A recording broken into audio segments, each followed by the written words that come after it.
விவசாயத்தின் இதயம் என்று போற்றப்படும் கள்ளக்குறிச்சி மாவட்டத்தில் நீர் ஆதாரங்கள் மற்றும் ஆன்மீக சிறப்புகளுக்கு இணையாக அரசியல் களமும் மிகுந்த எதிர்பார்ப்பை ஏற்படுத்தி வருகிறது.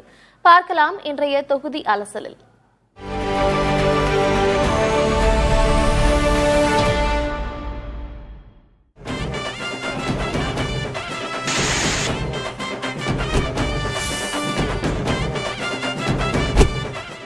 மணிமுக்தா மற்றும் கோமுகி அணைகளின் நீர் ஆதாரத்தை கொண்டு நெல், கரும்பு மற்றும் மரவள்ளி கிழங்கு சாகுபடியில் கள்ளக்குறிச்சி முன்னிலை வகிக்கிறது. இங்குள்ள கல்வராயன் மலை சுற்றுலா தலமாகவும் கள்ளக்குறிச்சியின் மரச்சிற்பங்கள் உலகத்தரம் வாய்ந்த கலைப்பொருட்களாகவும் திகழ்கின்றன. ஆன்மீக ரீதியாக அர்த்தநாரீஸ்வரர் மற்றும் கூவாகம் கூத்தாண்டவர் கோவில்கள் மாவட்டத்திற்கு தனிப்பெருமை சேர்க்கின்றன. சுமார் 2.78 லட்சம் வாக்காளர்களை கொண்ட கள்ளக்குறிச்சி தொகுதியின் தற்போதைய உறுப்பினர் எம். செந்தில்குமார்.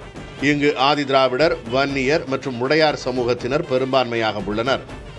1977 முதல் 2006 வரை தேர்தல் நடைபெறாத நிலையில் தொகுதி மறுசீரமைப்பிற்கு பின் 2011 முதல் நடந்த 3 தேர்தல்களிலும் அதிமுக தொடர்ந்து வென்றதால் இத்தொகுதி அக்கட்சியின் இரும்பு கோட்டையாக திகழ்கிறது. 2.63 லட்சம் வாக்காளர்களை கொண்ட சங்கராபுரம் தொகுதியில் திமுகவின் உதயசூரியன் சட்டமன்ற உறுப்பினராக உள்ளார். வன்னியர் மற்றும் ஆதிதிராவிடர் சமூகத்தினர் வெற்றியை தீர்மானிக்கும் சக்திகளாக உள்ளனர். இத்தொகுதியில் திமுக 7 முறை வென்று பெரும் ஆதிக்கம் செலுத்தி வருகிறது. கடந்த 5 தேர்தல்களில் திமுக 3 முறையும், அதிமுக மற்றும் பாமக தலா 1 முறையும் வெற்றி பெற்றுள்ளன.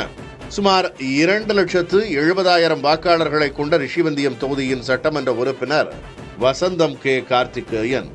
வன்னியர், ஆதிதிராவிடர் மற்றும் முடையார் சமூகத்தினர் இங்கு அதிக அளவில் உள்ளனர். வரலாற்று ரீதியாக திமுக மற்றும் காங்கிரஸ் சமபலத்துடன் ஆதிக்கம் செலுத்தி வருகின்றன.